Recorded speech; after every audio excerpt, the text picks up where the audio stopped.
Olá, professor! A paz do Senhor, eu sou o Lucas Gomes, professor e superintendente da Escola Bíblica Dominical. E quero te agradecer por ter escolhido o meu canal para preparar as suas aulas. Já que você está por aqui, peço que você se inscreva. Não esquece, porque as pessoas acompanham o conteúdo até o final e isso tem me deixado muito feliz. Entretanto, se esquecem de se inscrever. Então já faz isso agora. Deixe o seu like e se tudo fizer sentido para você, compartilhe esse conteúdo com outros amigos, me ajude a alcançar o Brasil e polarizar conhecimento. Eu quero te fazer dois convites. O primeiro deles é para me seguir nas redes sociais e, se você quiser participar de um grupo no WhatsApp, aparece meu número para você, é o grupo Sala dos Professores EBD. A proposta é semanalmente discutir a lição e compartilhar, junto com professores de todo o Brasil, conteúdos que te auxiliarão na preparação das suas aulas. Eu tenho certeza que será uma bênção para você. O segundo convite é para você participar do curso Cartas Paulinas. O link está abaixo e você poderá se inscrever. Professores de todo o Brasil já estão se inscrevendo, mas ainda tem vaga para você. A proposta deste curso é conhecer as viagens do apóstolo Paulo, bem como as suas cartas em seu contexto teológico, político, religioso e social. Tem muita coisa boa e eu sei que vai abençoar a sua vida. Hoje nós falaremos sobre a quinta lição dos juvenis, que tem por tema Entendendo os Evangelhos. A aula está imperdível, professor. E aí, eu já pergunto a você, por que há evangelistas que omitem e outros que ocultam detalhes em seus relatos? Fica por aqui, você vai descobrir essa e muitas coisas acerca de Mateus, Marcos, Lucas e João. Professor, o primeiro tópico temos por título Os Evangelhos Sinóticos. E quase no finalzinho do parágrafo, ou do tópico, nós temos a explicação do que essa palavra significa. Por causa das muitas histórias em comum, os evangelhos de Mateus, Marcos e Lucas são chamados de sinóticos, vocabulário derivado das palavras gregas sim, com e ópsis, ótica, vista. O sentido é, portanto, visão conjunta, visão idêntica. Os três evangelhos nos apresentam uma síntese panorâmica sobre a vida do nosso Senhor Jesus. Bom, em aulas anteriores eu já expliquei sobre essa questão dos evangelhos sinóticos.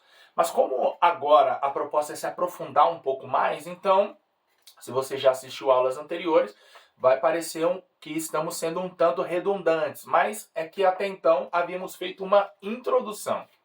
Bom, acerca dos evangelhos sinóticos, o próprio comentarista nos dá um exemplo muito prático que nos ajuda a compreender como que Mateus, Marcos e Lucas propuseram relatar a história do nosso Senhor Jesus. João não entra nessa questão porque a proposta do Evangelho de João é outra, é diferente da proposta de Mateus, Marcos e Lucas.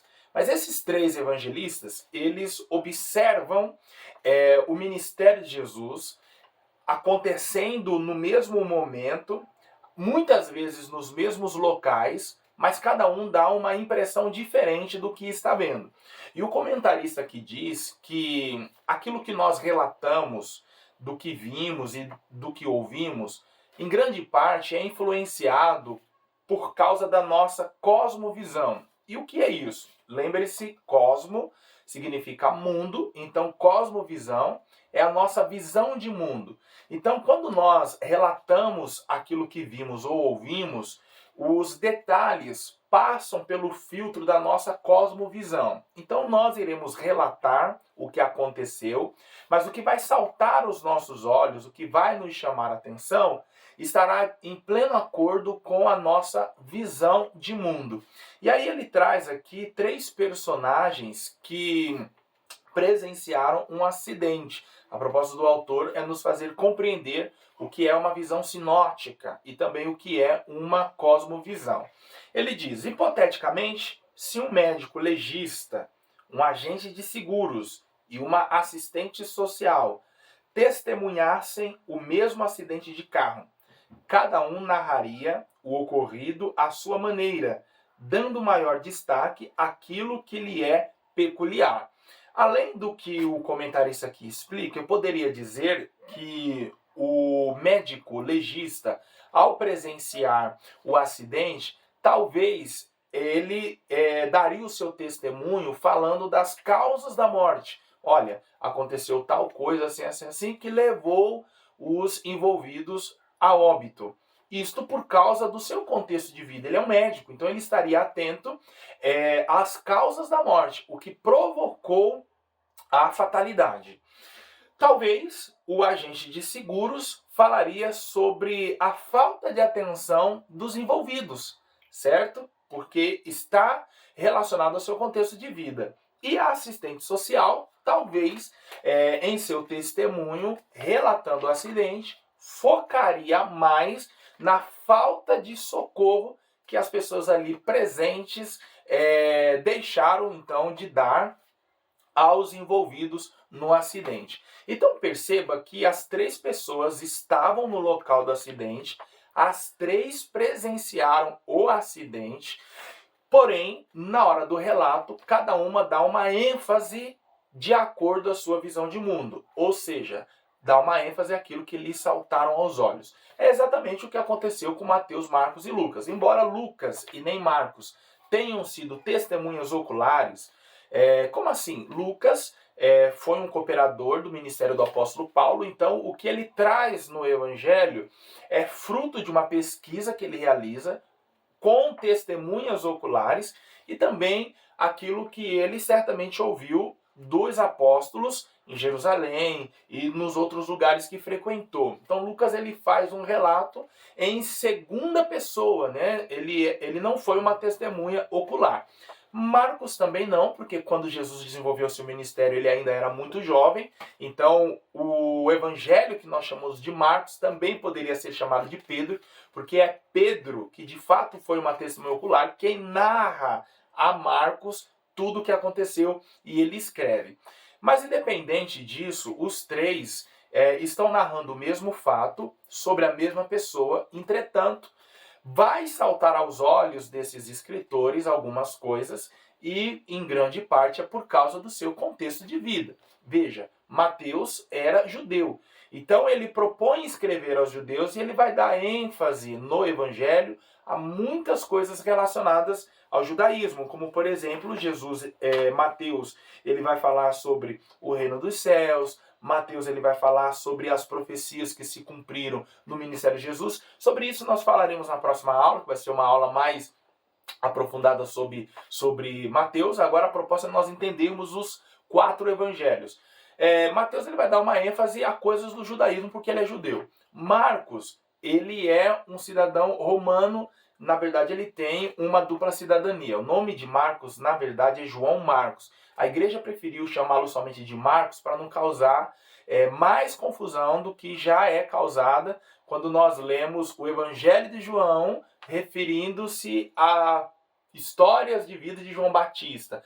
Muita gente acha que o Evangelho de João, o João que escreveu foi o João Batista. Não, o João Batista era primo de Jesus, filho de Isabel e Zacarias, e o evangelista João era irmão de Tiago, os 2 chamados de filhos do trovão nas narrativas do Evangelho. E este João, irmão de Tiago, é o mesmo que escreveu as cartas e também o Apocalipse. Então, para não causar mais confusão e colocar muito João na história, fora o monte de João que já existe no mundo, a igreja preferiu chamar o evangelista somente de Marcos. Mas o nome dele é João Marcos.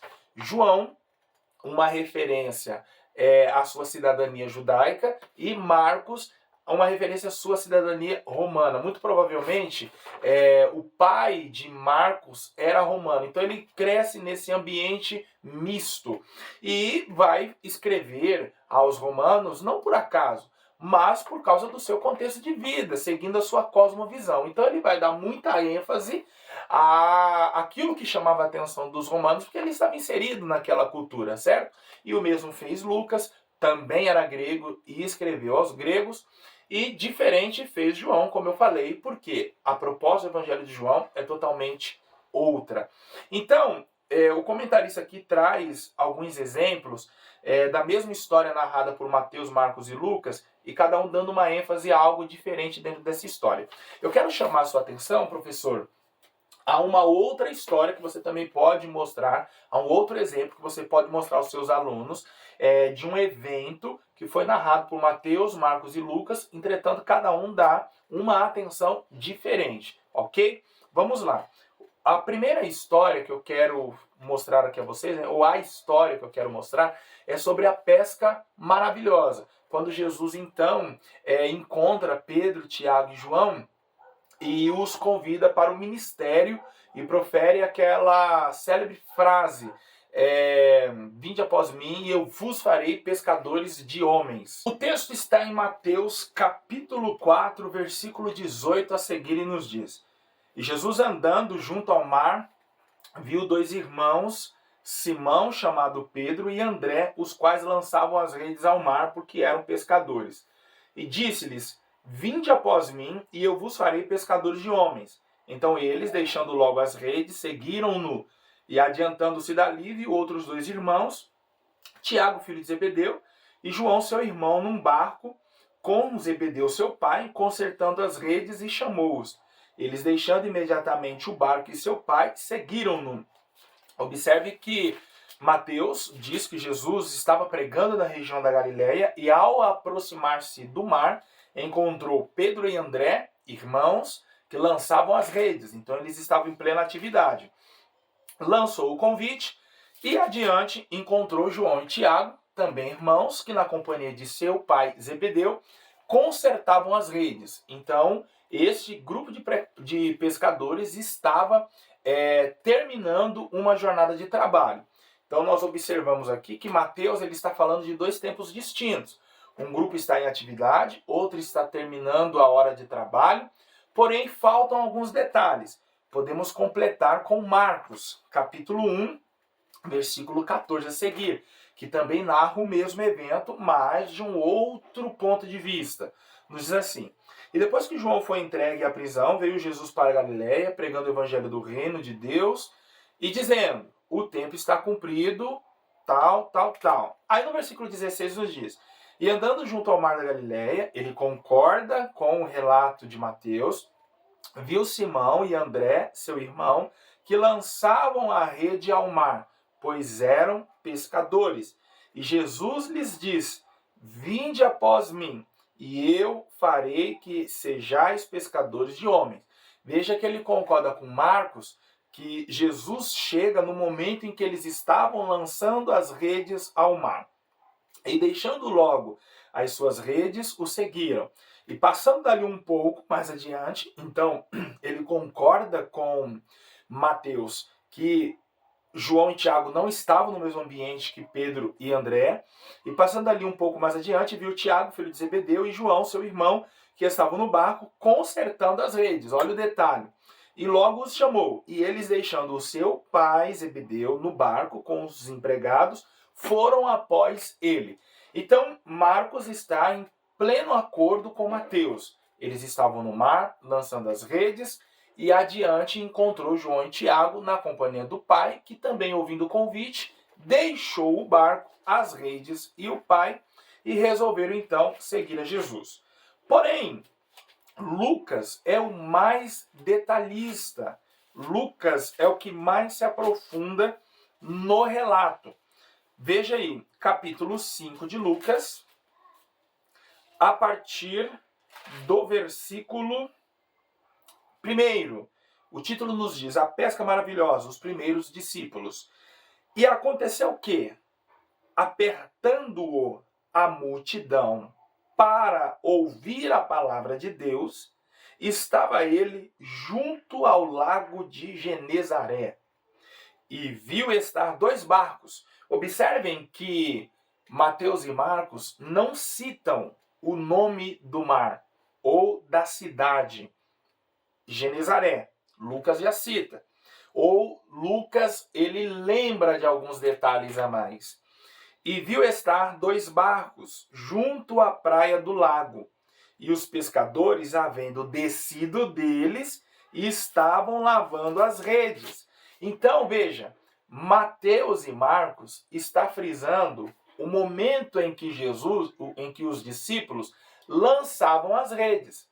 Lucas, embora dê outros detalhes, ele frisa o momento em que ambos pescadores estavam lavando as redes, ou seja, já tinham terminado a pesca.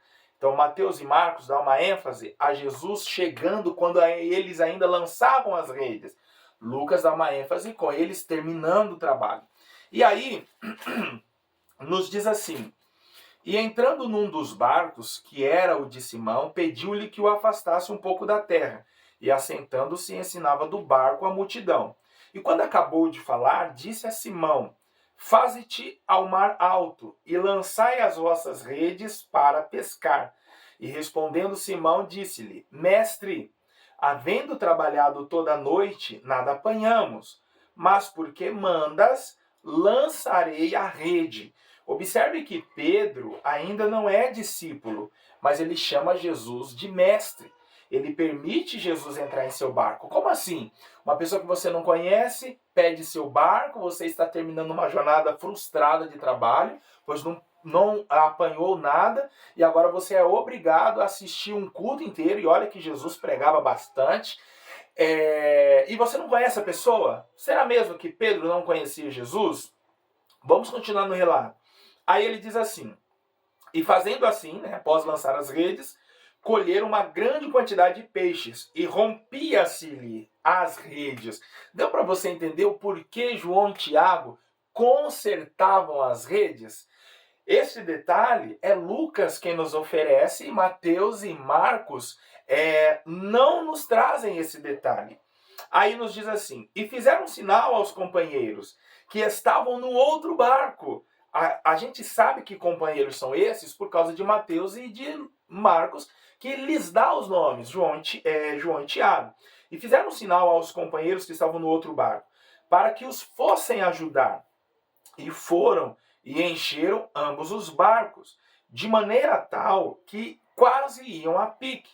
E vendo isso, Simão Pedro prostrou-se aos pés de Jesus, dizendo: Senhor, ausenta-te de mim, porque sou um homem pecador, pois que o espanto se apoderara dele e de todos os que com ele estavam, por causa da pesca que havia feito.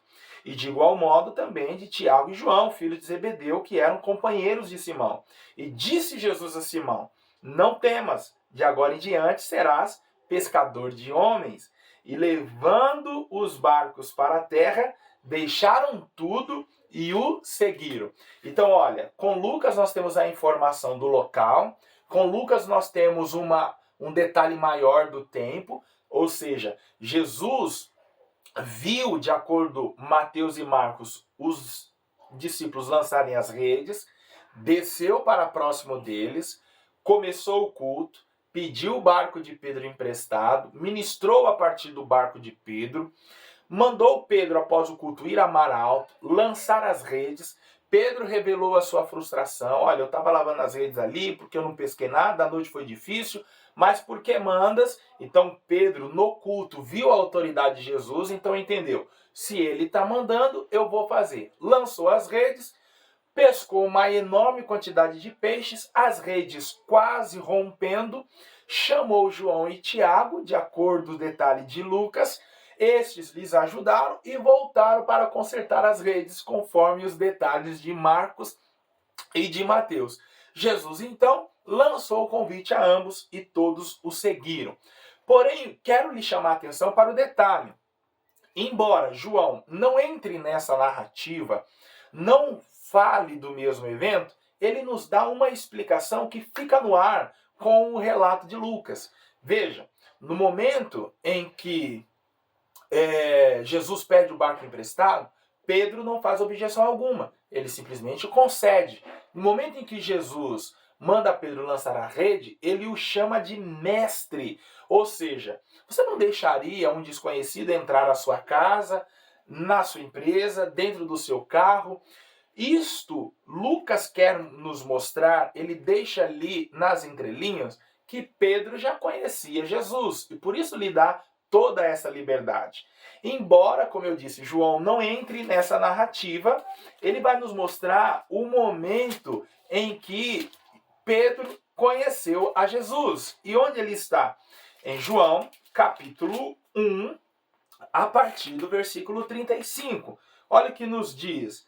No dia seguinte, João, aí é o Batista, tá bom? Estava outra vez ali na companhia de 2 dos seus discípulos.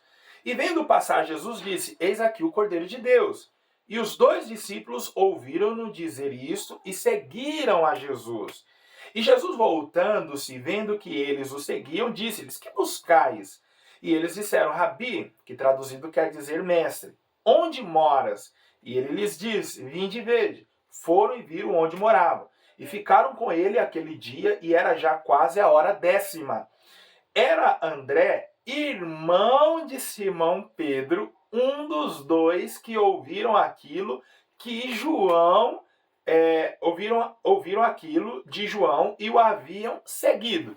Então observe que quando Jesus vai ao encontro de Pedro e André, que lançavam as redes no mar, ou melhor, que estavam lavando as redes, Jesus vai ao encontro deles ali, inicia o culto e pede o barco emprestado. Por que eles concedem? Porque André já sabia quem era Jesus. Por isso lhe dá total liberdade. E aí olha o que diz o versículo 41. Este achou primeiro a seu irmão, Simão, e disse-lhe: Achamos o Messias, que traduzido é o Cristo. E levou-o a Jesus, e olhando Jesus para ele, disse: Tu és Simão, filho de Jonas. Tu serás chamado Cefas, que quer dizer Pedro. Ou seja, se nós pegarmos o relato de Mateus, Marcos e Lucas, nós compreenderemos melhor como se deu o evento da pesca maravilhosa. Entretanto, se nós recorrermos a João para entender a liberdade que Pedro e André concedem a Jesus para entrar em seu barco, do porquê isto aconteceu, nós entenderemos que André era discípulo de João, ouviu falar do Cristo, creu e passou a segui-lo. Foi a seu irmão Simão e disse: Simão, encontramos o Messias. Jesus então muda o nome de Pedro, porém este não se vê chamado para uma obra. E o que ele faz? Vai pescar. Jesus então chega no mar da Galileia e observa esses 2 irmãos lançando as redes. Ou seja, durante a madrugada, que é o período melhor para a pesca, Jesus estava observando Pedro e André tentando pescar e de maneira frustrada não conseguindo nada. Quando percebeu que eles saíram do mar e começaram a lavar as redes, ou seja, para ir embora, Jesus chegou, pediu o barco, pois a multidão estava o apertando na praia, Jesus precisava de distância para poder atendê-los. Pedro e André, então, concedem a Jesus esta oportunidade porque já o conheciam. Jesus prega todo a manhã e, ao terminar, diz a eles: lancem-se ao mar alto. Pedro diz: Mestre, porque já sabia que ele era o Cristo. Lançarei as redes porque mandas. Pedro, então, lança as redes, elas começam a se rasgar, ele pede ajuda. João e Tiago vêm em socorro. Ao chegarem em terra, João e Tiago vão consertar as redes, enquanto Jesus dialoga com Pedro e André. Vos farei pescadores de homens. Eles deixam tudo, seguem a Jesus, e adiante ele vai buscar os outros 2 irmãos, João e Tiago, que estavam consertando as redes e também aceitam o convite do mestre. Veja como a história ficou completa agora, a partir do momento que nós unimos o relato dos 4 evangelistas. Observe que uns esqueceram detalhes e outros, então, contribuíram com os detalhes. Logo, nós observamos a verdade dos fatos. Por quê? Se os 4 narrassem o mesmo evento com os mesmos detalhes, nós partiríamos de um princípio: todos estão mentindo. Eles combinaram a narrativa. Agora, a partir do momento em que cada um deles narra a partir da sua cosmovisão, dando detalhes naquilo que lhes chamam a atenção e esquecem de algumas coisas, aqui nós entendemos perfeitamente a verdade dos fatos. Não houve eles não combinaram, não se assentaram no mesmo lugar e disseram, vamos escrever o evangelho. Mas em épocas diferentes, para públicos diferentes, se proporam apresentar o ministério de Jesus. Sobre Mateus, Marcos e Lucas, já compreendemos o que é visão sinótica. Já entendemos que os três narram o mesmo evento a partir de uma cosmovisão diferente. E a verdade dos fatos se estabelece no momento em que aparecem as discrepâncias.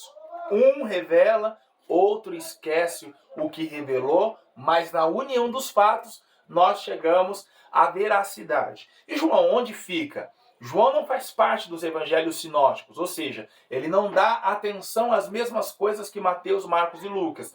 Eu já disse em aula anterior que João, dos quatro, é o evangelho mais apologista, ele defende a pessoa de Cristo, tanto que ele começa dizendo que no princípio era o verbo estava com Deus e o verbo era Deus. E eu quero, professor, compartilhar com você neste momento um subsídio que está na Bíblia de Estudo Thompson, e se você me chamar no WhatsApp, eu terei o imenso prazer em te mandar esse conteúdo em PDF, para que você então explique melhor aos seus alunos na próxima aula a proposta de João ao escrever o seu evangelho. De acordo com a Bíblia Thompson e os estudos Thompson, se você não sabe, Thompson foi um teólogo que anos após a sua morte encontraram as suas anotações e suas bíblias. Ele tinha o hábito de anotar no rodapé os seus estudos. Então, a Bíblia Thompson surgiu e, na minha opinião, é a melhor, porque todas as demais trazem opiniões dos teólogos. É muito importante, claro, nós temos acesso à opinião de homens que dedicaram a vida ao estudo, mas a de estudo Thompson, para mim, é melhor porque ele não deixa a sua opinião, mas ele faz um estudo temático. A Thompson é uma Bíblia temática, ou seja, você abre um versículo, ao lado haverá uma chave bíblica, né, uma numeração, em que te levará para versículos da Bíblia com o mesmo tema daquele versículo que você está lendo. Então, assim, com a Bíblia Thompson você tem condições de percorrer todas as Sagradas Escrituras em um único tema. Então, assim, a Bíblia ela é maravilhosa. Bom, eu não estou ganhando nada para fazer essa propaganda, apenas lhe apresentando uma ferramenta útil para os seus estudos. Mas vamos lá. De acordo com os estudos Thompson, João apresenta Jesus de uma forma diferente em cada um dos 21 capítulos do Evangelho. No capítulo 1, João apresenta Jesus como o Filho de Deus. E o legal é que o Thompson aponta todas as referências. No capítulo 2, o Filho do Homem. No capítulo 3, ele apresenta Jesus como o Mestre Divino. No capítulo 4, o Ganhador de Almas. No capítulo 5, o Grande Médico. Capítulo 6, o Pão da Vida. Capítulo 7, a Água da Vida. Capítulo 8, o Defensor do Fraco. Capítulo 9, a Luz do Mundo. Capítulo 10, o Bom Pastor. Capítulo 11, o Príncipe da Vida. Capítulo 12, ele é o Rei. Capítulo 13, o Servo. Capítulo 14, o Consolador. Capítulo 15, a Videira Verdadeira. Capítulo 16, o Doador do Espírito Santo. Capítulo 17, o Grande Intercessor. Capítulo 18, o Sofredor Modelo. Capítulo 19, o Salvador Crucificado. Capítulo 20, o Conquistador da Morte. Capítulo 21, o Restaurador do Arrependido. Gente, esse capítulo 21 ele é maravilhoso. Sabe por quê? Para nós caminharmos para o fim, eu vou lhe explicar o motivo que acho o último capítulo de João sensacional. Aqui, João termina mostrando que Jesus ele é o restaurador do arrependido. Ou seja, eu pergunto a você, qual a diferença do pecado de Judas para aquele que Pedro cometeu? Se nós observarmos, nenhuma. Os dois traíram o Filho de Deus. Um o entregou à morte e o outro, na hora da morte, fingiu que não o conhecia, o negou. O pecado de Pedro está em pé de igualdade, na minha opinião, ok? Com o pecado de Judas. Entretanto, a diferença é que Judas foi alcançado pelo remorso e se suicidou. Pedro foi tomado por uma profunda tristeza, entretanto, se arrependeu. E a este arrependido, Jesus então deu uma nova oportunidade. Isso me faz acreditar que se Judas tivesse se arrependido, certamente teria sido salvo e recebido uma segunda oportunidade. Com tudo isso, João nos mostra que Jesus é o Deus da segunda oportunidade. Frise isso, professor, aos seus jovens. A juventude é um período onde nós enfrentamos diferentes perseguições, diferentes lutas.